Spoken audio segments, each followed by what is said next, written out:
can't see any of you. So that makes me feel so much better. Except for this one waving. I don't know who you are, but thank you for waving. Harvey! Harvey? Marty! Marty's here! Okay.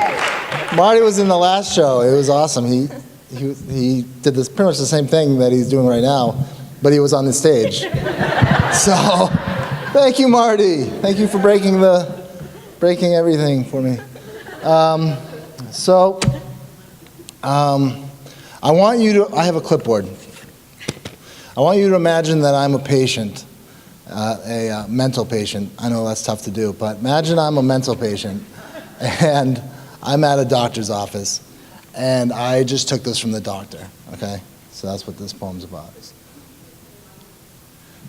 Really? Jesus, why is everybody heckling me? What the hell? You didn't heckle anybody else. I start talking, you guys start saying stuff. Good job. You are brave, very brave. Okay, here we go. A patient speaks up. God bless you, Sabina. All right. I know her. All right. Here we go. A patient speaks up. It says right here, this consumer is non-compliant and struggling with symptoms. What that means is I'm in services, don't want to be, and I'm trying every day to live with them. You say I am suffering from grandiose thinking and my delusions are not reality-based. To me, that means you don't see my worldview for my worldview. You don't hear what I hear or see what I see, but this world is very much real, sometimes scary, sometimes funny, but still my reality. Right here, it says I am depressed, suffering from mental illness, and decompensating. That's clinical language. This is my life you are assessing and debating. And yeah, sometimes I do get depressed. It's a side effect of my medication. And sometimes I get down because my life isn't where it should be, but I've been medicated much longer than you have known me. And to you, decompensating, to me, sounds like I'm decomposing. What does that mean? Am I an unrefrigerated piece of meat to you? Do you mean I'm losing my composure? You want me baseline. Should I use my coping mechanisms? To me, baseline is me feeling fine, I'm living. By the way, aren't coping mechanisms just things we do on the weekends, like jogging or fishing, bowling or watching television? To you, they help me cope, but aren't they really just hobbies? If I write because it saved my life so many times, is that a coping mechanism? Or am I just writing? Was Charles Dickens coping when he wrote A Tale of Two Cities? I'm an addict and I'm OCD, or the mainstream world says I'm acting psycho. An addiction, that's a loaded one, because addiction can be anything to anyone, and that is so OCD of me to analyze that line, because I'm addicted to rhyme, so does that mean I'm an addict?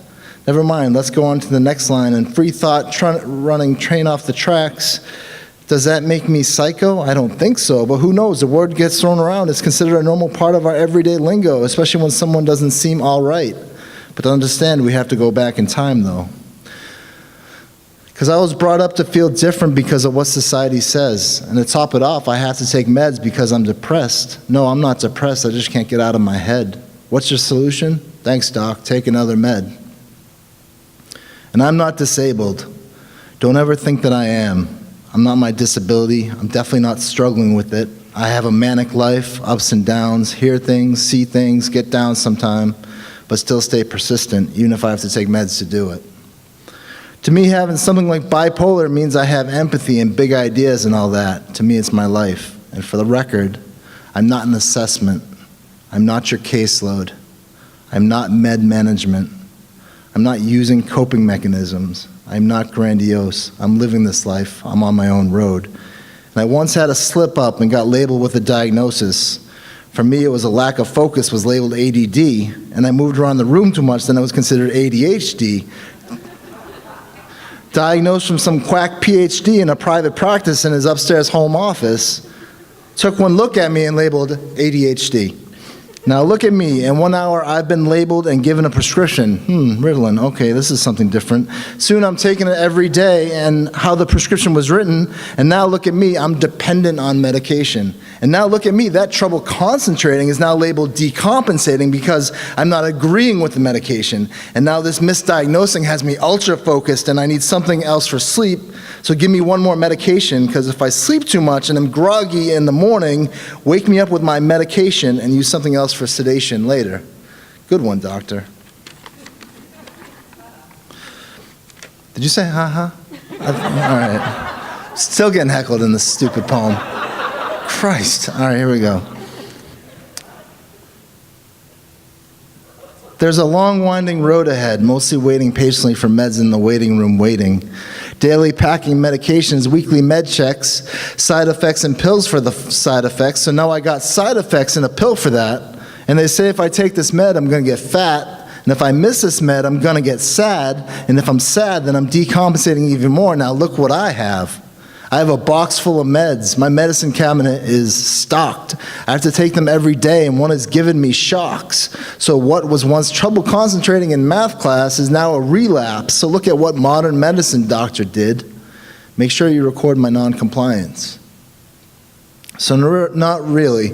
I'm not depressed. I'm my name, remember? I'm not your consumer. Consumers shop for sofas and computers.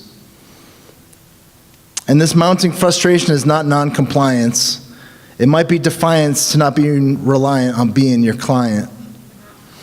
This is not me at baseline. No, this is me feeling all right at the moment. And that lack of focus was normal. Math class is boring at 8 o'clock in the morning. And this tranquilizer is tranquilizing, not surprising why I was late for our meeting. And I refuse to be another med statistic, but I'm not delusional the way I see things. This life is very real to me. What you all see as oddball is my reality. I'm not sick. Stop talking to me like I am. This is my life. These are my decisions. So medicate me, sedate me, give me side effects, assess me, depress me, suppress my sex, label me, put me in a little box. I am your statistic to check off on your chart. So talk about me in your meetings and write your notes about me. Let me be your field mouse. Just label me and put me in your group house. Because once was trouble concentrating is now a life of medication, withdrawal, and side effects. A life lived under the microscope. And doctor, you never asked me my name, but if you want to know, my parents named me Hope.